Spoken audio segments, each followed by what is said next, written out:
Go. Bonjour chers internautes, nous sommes à nos culte du direct à la MV de Koumassi avec le pasteur principal de l'église de Koumassi, le pasteur Simon Pierre Ethierry.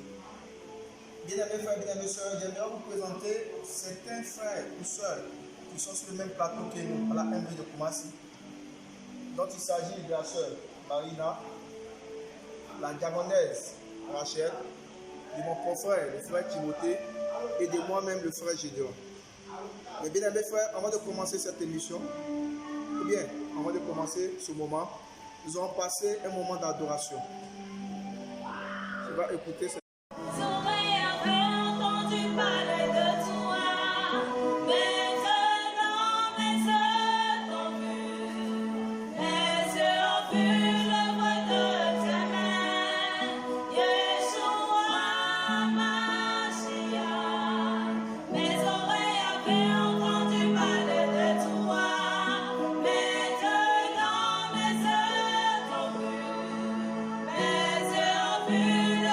Le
trouvé la vie. Tu es mon bouclier, la seule force qui me sauve. Ma haute retraite, ma haute retraite, ma haute retraite, ma haute retraite, ma haute retraite, ma haute retraite, ma haute retraite, ma haute retraite, Jésus, ma haute retraite, ma haute retraite, ma haute retraite.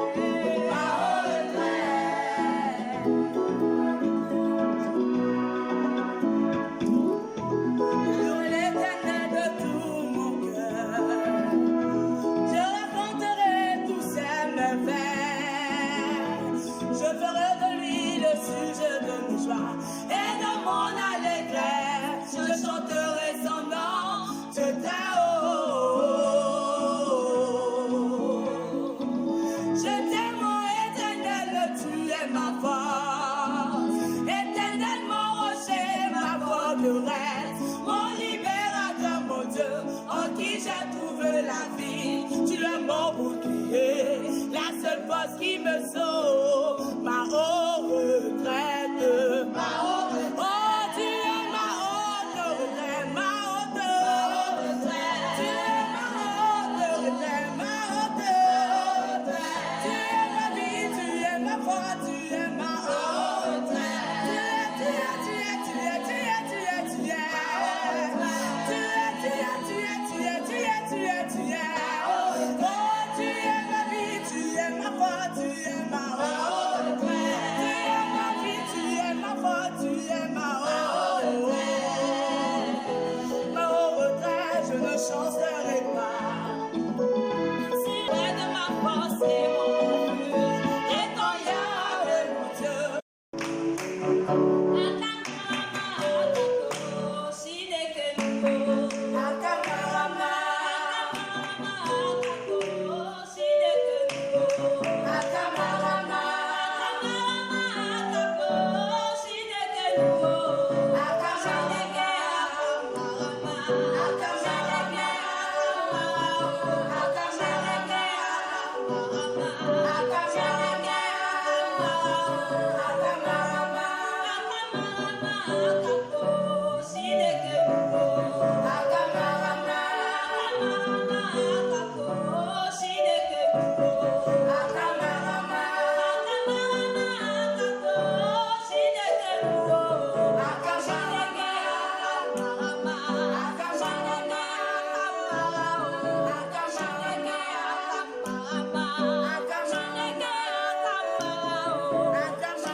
Après avoir fini ce beau moment d'adoration, avec le groupe musical de la MBO Koumassi.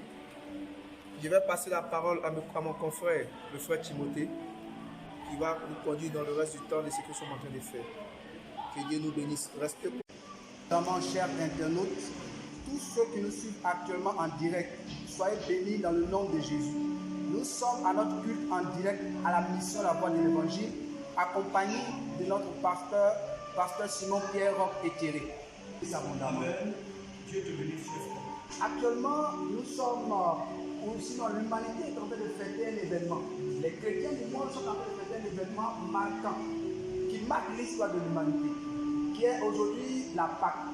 Alors, au nom de Dieu, la question qui nous est posée ce soir, c'est de savoir le thème Pâque. Dieu te bénisse, cher frère. Merci beaucoup pour cette question. Je pense que c'est une excellente question, parce qu'aujourd'hui, nous voyons que plusieurs chrétiens sont emportés, je veux dire, par l'émotion de l'aspect festif de la Pâque. Mais en réalité, le mot Pâque, quand nous entendons ce mot en français, il ne traduit rien littéralement de façon directe. Mais le mot Pâque, par exemple, en chinois, je ne parle pas le chinois, donc je ne sais pas comment on le prononce en tant que tel, mais littéralement, il est traduit la fête de la résurrection. Parce qu'en réalité, la Pâque, c'est la fête de la résurrection. Pâque vient du mot hébreu Pessa, qui est traduit en français passer outre, ou alors passer par-dessus. C'est ce qui veut dire le mot Pâque. Donc Pâque, en français c'est Pâque, mais en hébreu c'est Pessa, qui veut dire passer outre, ou alors passer. Merci beaucoup, homme de Dieu, pour vraiment cette question, la réponse. Alors nous devons savoir dans quelles circonstances la Pâque a été instituée. Alors nous devons savoir ce qui s'est passé et aujourd'hui on parle de Pâque. Merci beaucoup, cher frère. Dieu te bénisse pleinement. Je pense que c'est une excellente question. Vous savez, tout ce qui est événement marquant dans ce monde, dans le plan spirituel comme dans le plan physique, il y a toujours une histoire. Alors la Pâque n'est pas un mot qui est apparu comme ça seul. La Pâque, au fait, a été instituée dans une circonstance bien précise. En l'occurrence, le peuple de Dieu, selon Exode chapitre 12, a fait 430 ans dans un pays étranger qu'on appelle l'Égypte. Au bout de ces 430 ans, nous savons tout ce qui s'est passé. Le peuple du Seigneur a été maltraité, a été esclavagisé. Et la Bible nous dit qu'ils ont crié. Et leurs cris sont montés à l'Éternel. Et l'Éternel a envoyé Moïse pour libérer son peuple. Alors quand Moïse est allé voir Pharaon pour dire Dieu m'a envoyé pour que tu libères son peuple, la Bible nous dit que Pharaon a refusé. Donc Dieu a envoyé 10 fléaux pour pouvoir secouer l'Égypte et montrer sa suprématie aux yeux des Égyptiens. Mais au 9e fléau, jusqu'au 9e fléau, Pharaon n'était pas encore prêt pour libérer le peuple de Dieu. Alors qu'est-ce que Dieu a fait? Dieu voulait faire une démonstration de force aux Égyptiens. Alors, Dieu a dit à Moïse, dis aux enfants d'Israël qu'ils se préparent à sortir de l'Égypte. Mais quelque chose va se dérouler ce soir. C'était quoi cette chose? Dieu avait décidé de juger, de détruire, de tuer tous les premiers-nés en Égypte. Alors, Dieu a dit à Moïse, dis à chaque enfant de Dieu, dis à chaque hébreu, de prendre chacun un agneau. La Bible n'a pas dit un bélier, la Bible a dit un agneau. Et que chaque personne, chaque porte, celui qui n'a pas d'argent, il peut prendre l'agneau avec son plus proche voisin. Et d'immoler cet agneau et de mettre le sang de l'agneau sur les linteaux de la porte. Cela leur servira de signe. La Bible a précisé, cela leur servira de signe. Pourquoi? Dieu avait besoin d'un signe pour identifier ses enfants. Parce que comme je le disais, ça fait 430 ans, Israël était en Égypte. Donc la réalité des choses est que les enfants d'Israël, les 72 personnes avec lesquelles Jacob était allé en Égypte, leur temps est passé. 400 ans, ça fait 100 ans jusqu'à 4 fois. Alors donc, les Hébreux qui étaient en Égypte en ce moment étaient comme des déracinés. Ils ne connaissaient pas les lois d'Israël. Donc ils étaient confondus à l'Égypte. Ils ne connaissaient que l'Égypte, ils n'avaient que la mentalité des Égyptiens. Or nous savons que l'Égypte symbolise le monde. Alors quand Dieu du haut de son trône entend les prières de son peuple, il veut descendre pour les délivrer. Mais Dieu est confronté à une situation. La situation à laquelle Dieu est confronté, c'est quoi? C'est que quand il regarde sur la terre en Égypte, il n'arrive pas à faire la distinction. Spirituellement parlant, il n'y avait pas de distinction entre les enfants de Dieu, les Hébreux et les Égyptiens. Pourquoi? Parce que les Hébreux se sont rendus coupables de ce que les Égyptiens aussi avaient fait. Parce que les Égyptiens étaient des grands idolâtres. Donc, bien aimés frères, la même façon dont les Égyptiens étaient coupables aux yeux de Dieu, c'est de cette même façon que Israël aussi était coupable aux yeux de Dieu. Donc, il fallait un signe distinctif pour pouvoir dissocier les Hébreux, c'est-à-dire les enfants de Dieu, des Égyptiens. Donc, Dieu, dans sa sagesse, dans sa préscience, dans sa puissance et dans son infinie, je veux dire bonté, a dit la seule et l'unique chose qui peut être comme un signe entre mes enfants et les enfants du monde, c'est-à-dire l'Égypte, était le sang de l'agneau. C'était le sang qui devait faire cette différence. Alors, parce que la même nuit, Dieu allait envoyer l'ange de la mort pour venir détruire et frapper les premiers-nés de l'Égypte, comme j'avais dit. Parce que Dieu avait décidé de libérer Israël. Mais le moyen par lequel Dieu avait décidé de libérer Israël était de juger l'Égypte, c'est-à-dire de juger les ennemis. Alors, quand l'ange de la mort allait passer, et que l'ange de la mort allait voir le sang qui est sur le linteau de la porte, l'ange de la mort allait reconnaître que dans cette maison-là, il y a un enfant de Dieu qui est là. Alors Dieu a dit, à cause de ce que cette action va marquer votre délivrance, après 400 ans de souffrance, on va appeler ça Pâques. On va appeler ce temps-là Pâques. Donc la Pâques est une circonstance de délivrance. La Pâques marque la libération du peuple de Dieu des griffes de l'ennemi, de l'esclavage de l'Égypte. La Pâques marque, je veux dire, l'arrêt de la souffrance des enfants de Dieu qui ont été criblés pendant des années par une nation étrangère. Voilà la circonstance dans laquelle la Pâque a été instituée. Donc la Pâque a été instituée, pour résumer, dans l'objectif de libérer le peuple de Dieu qui a été esclavagisé pendant 400 années. Que Dieu vous bénisse pleinement. Vraiment merci homme de Dieu. Vraiment merci homme de Dieu pour ces éclaircissements que vous nous donnez ce soir. Vraiment merci beaucoup. Mais les internautes et moi avons encore quelques préoccupations et nous aimerions que vous répondiez à ces questions. Homme de Dieu, dites-nous en quelque sorte, quelles sont les similarités entre la première Pâque et la mort de Jésus? Nous avons besoin de comprendre. Quelles sont les similarités entre la première Pâque que vous venez de nous expliquer et la mort de Jésus? Béni, chers frères, je pense aussi que c'est une très belle question que tu viens de poser. Parce que aujourd'hui, si tu demandes à un chrétien, qu'est-ce que la Pâque? Il va te répondre sans réfléchir beaucoup que la Pâque, c'est la mort et la résurrection de Jésus. Oui, c'est vrai. Mais en réalité, par rapport à la première Pâque qui avait été instituée,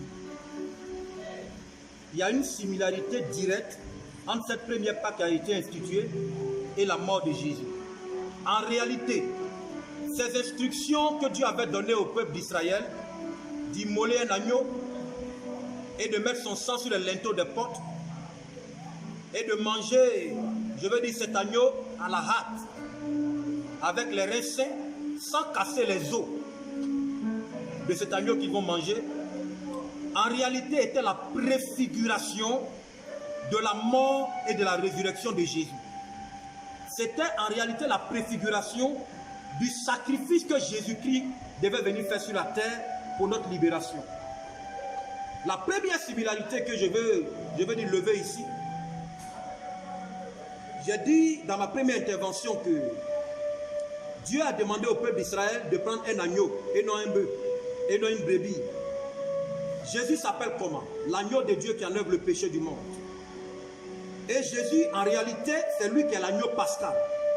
Donc cet agneau que Dieu avait demandé au peuple d'Israël d'immoler était en réalité Jésus-Christ de Nazareth. C'était au fait une action prophétique, un acte prophétique qui annonçait déjà la venue du Messie, la mort et la résurrection de Jésus. L'autre similarité que je veux marquer, Dieu a dit aux Hébreux, mangez cet agneau-là entre les deux soirs. Entre les deux soirs, ça correspond, je veux dire précisément, à l'heure à laquelle Jésus est mort. Je veux dire, Jésus a rendu l'esprit.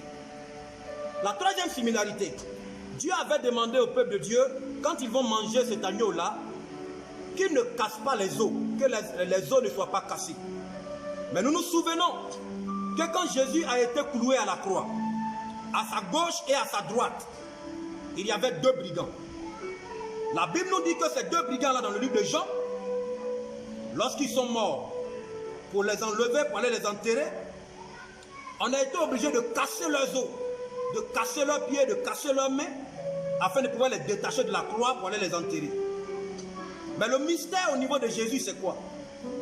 C'est que quand les gens se sont approchés de Jésus, automatiquement, la croix a lâché Jésus. Aucun os de Jésus n'a été cassé. Aucun os de Jésus n'a été brisé. Cela nous montre encore que cet agneau dont le Seigneur parlait était en réalité la préfiguration de Jésus de Nazareth. L'autre chose que je veux encore lever ici, c'est que selon 1 Jean 1,9, la Bible nous dit que c'est par effusion de sang qu'il y a pardon de péché.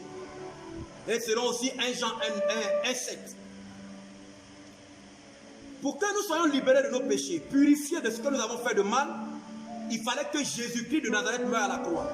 La Bible nous a dit que sans effusion de sang, il n'y a point de pardon de péché.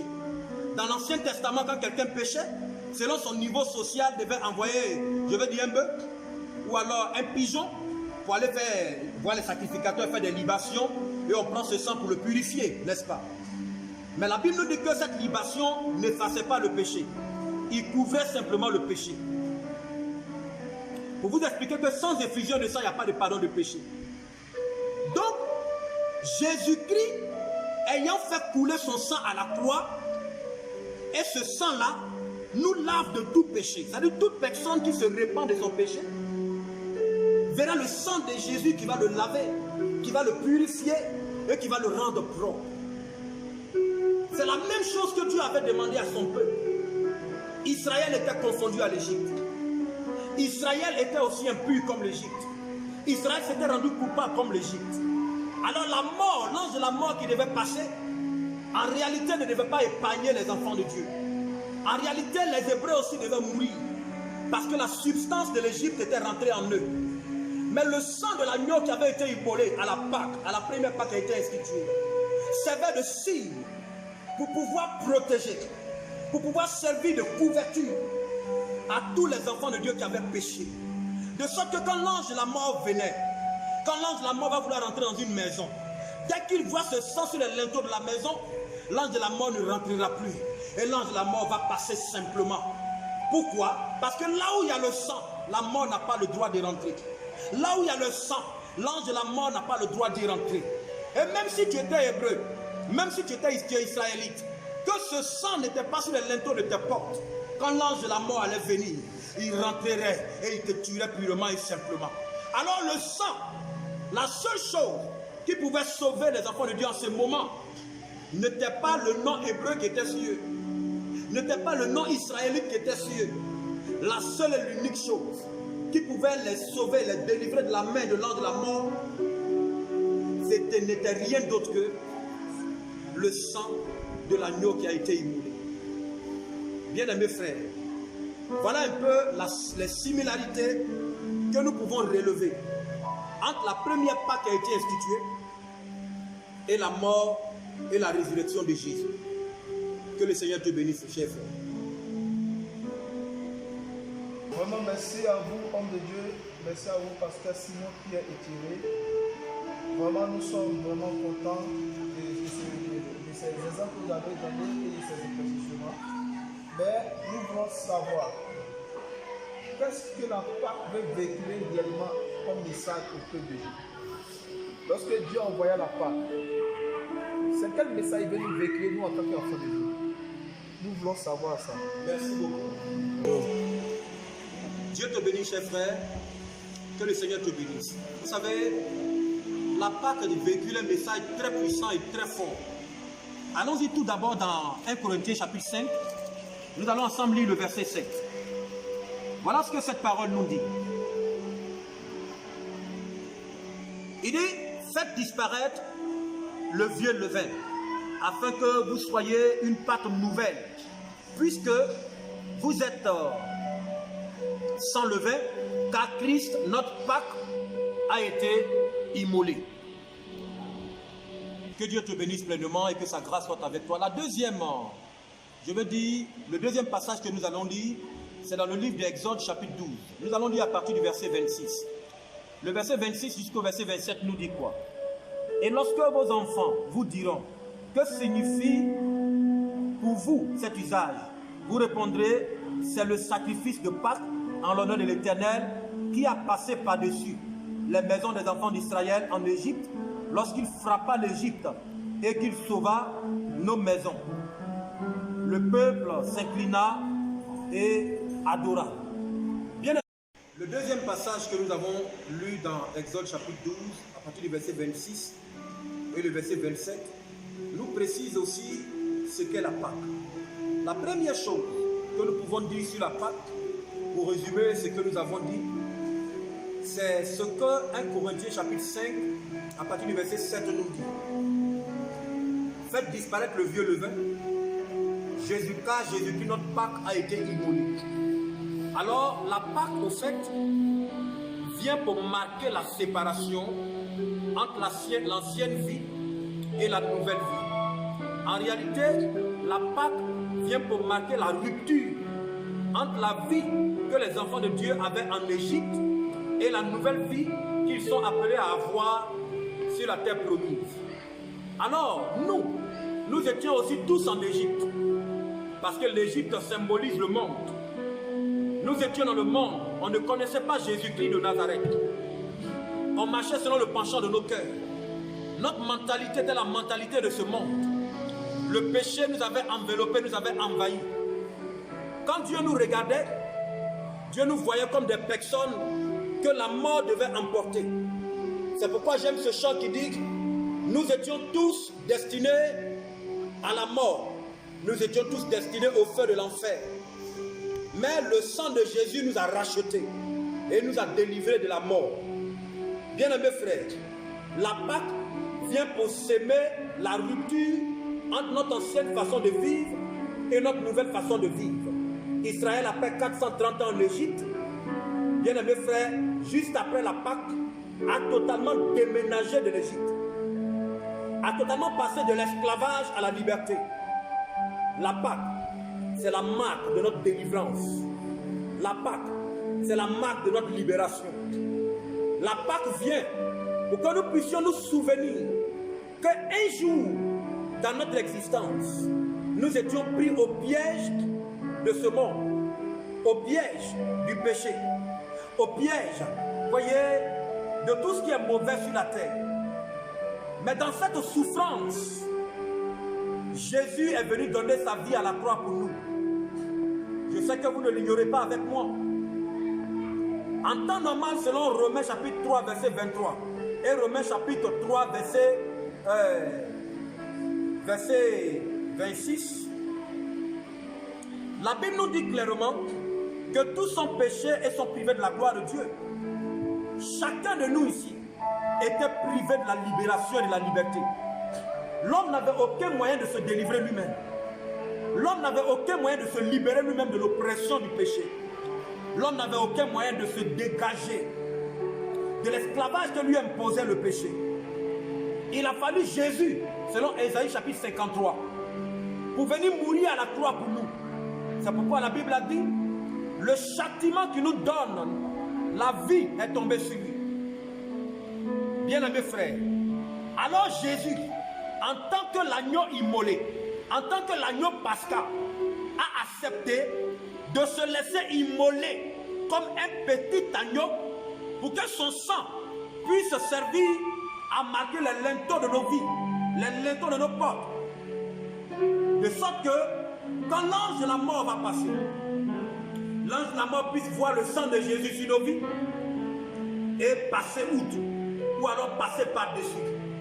C'est pourquoi toute personne, tout enfant de Dieu qui a réellement rencontré Jésus doit vivre la Pâque en permanence. Nous constatons aujourd'hui que plusieurs personnes attendent en avril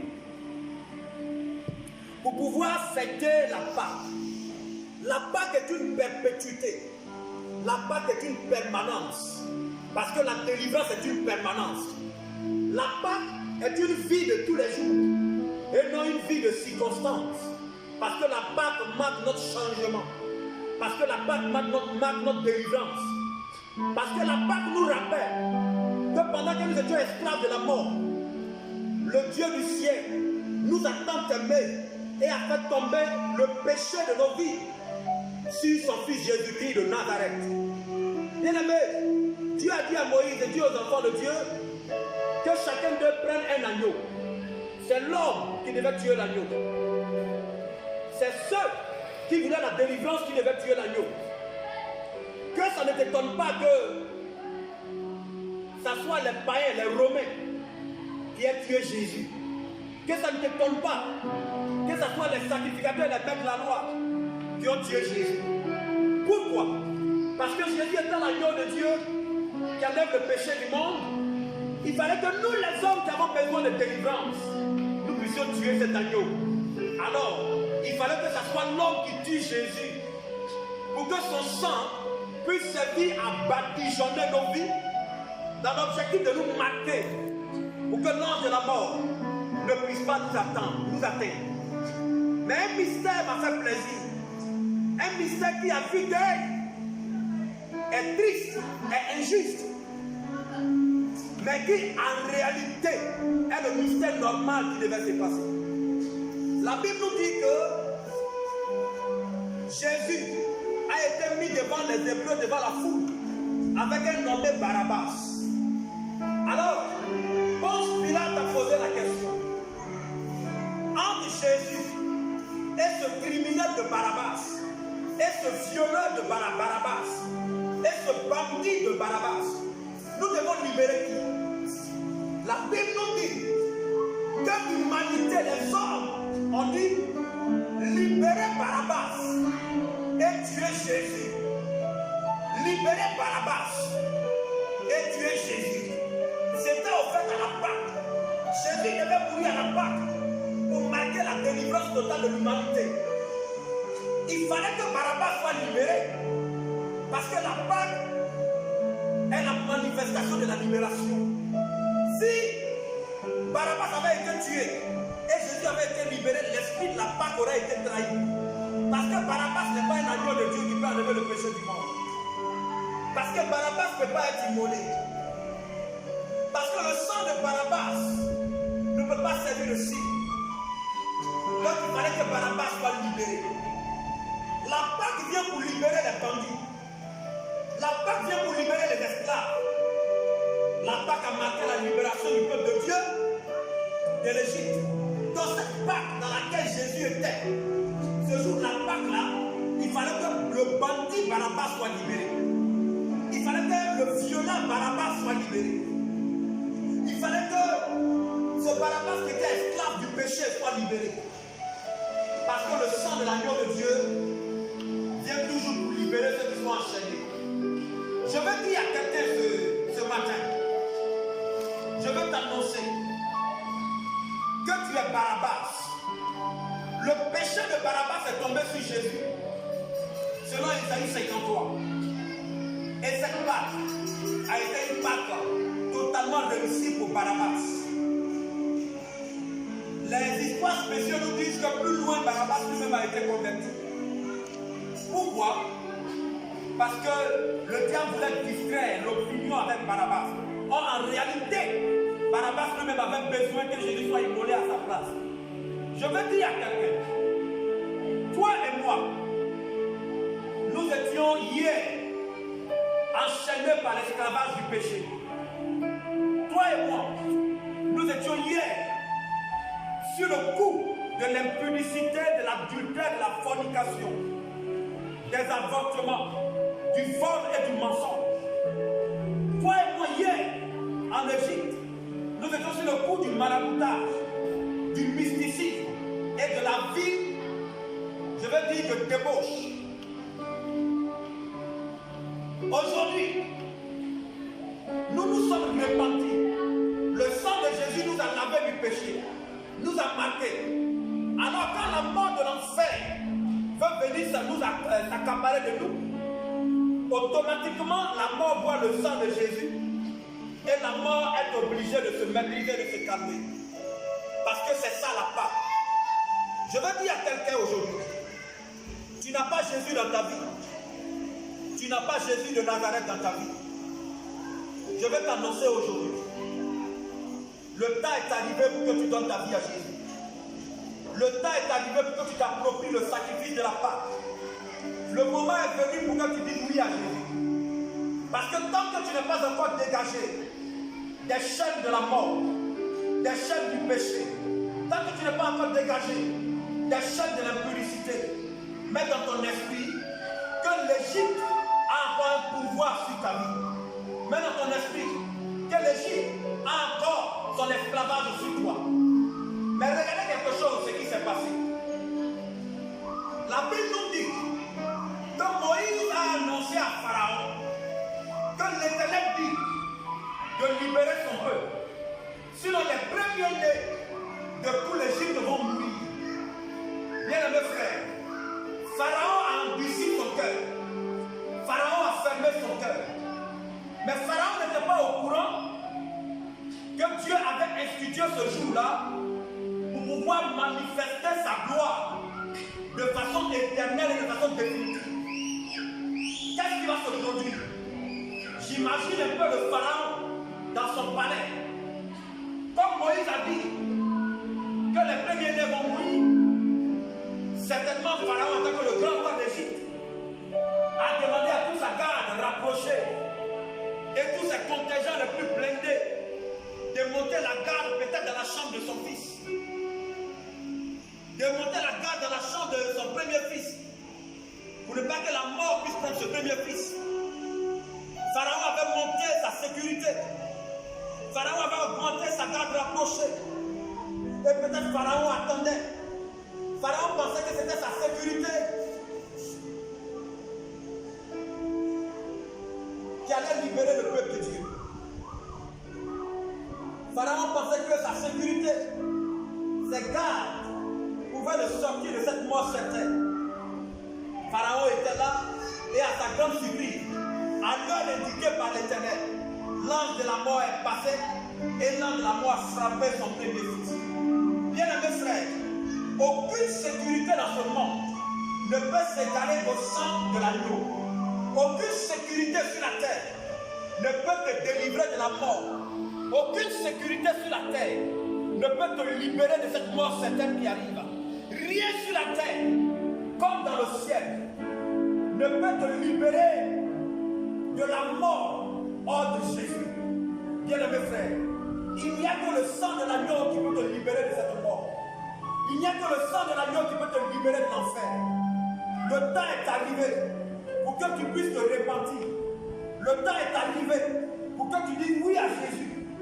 Le temps est arrivé pour que tu acceptes de te repentir, de changer de vie, d'arrêter l'incrédulité et de dire oui à Jésus. Pour que ce sang qui rend plus blanc que la neige puisse te laver. Bien-aimés frères, bien-aimés sœurs, le sang qui rend plus blanc que la neige est disponible. Le sang qui rend plus blanc que la neige est disponible. Le sang de Jésus ne peut pas manquer. Le sang de Jésus est toujours là pour laver tous ceux qui ont besoin d'être lavés. Quelle que soit la noirceur de ton péché. Comme nous le dit Ésaïe chapitre 1 verset 18. Même si ton péché est plus noir que le cramoisi, même si ton péché est plus rouge que le pourpre, le sang de Jésus de Nazareth est capable de te rendre plus blanc que la neige.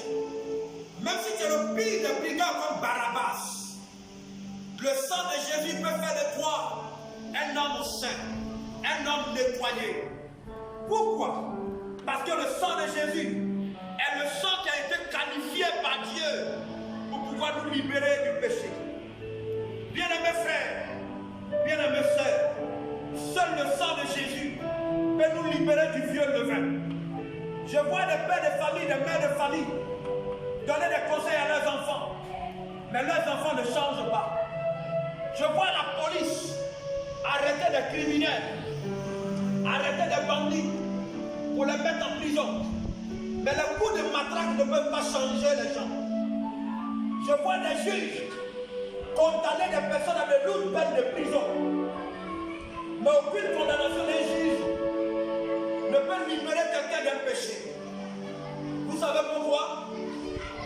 Parce que le sang du juge n'a pas coulé à la croix de Golgotha pour ta vie.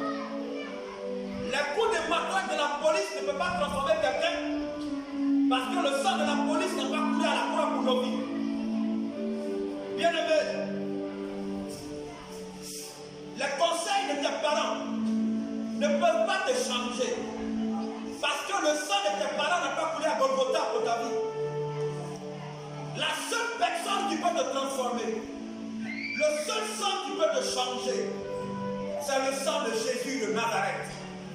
C'est pourquoi en ce jour de Pâques, je voudrais exhorter quelqu'un qui me suit à accepter Jésus de Nazareth, à dire oui à Jésus dans sa vie et à accepter que le sang immaculé de Jésus le lave et le libère, comme ce Jésus a libéré le peuple d'Israël, comme la présence de Jésus a libéré Barabbas.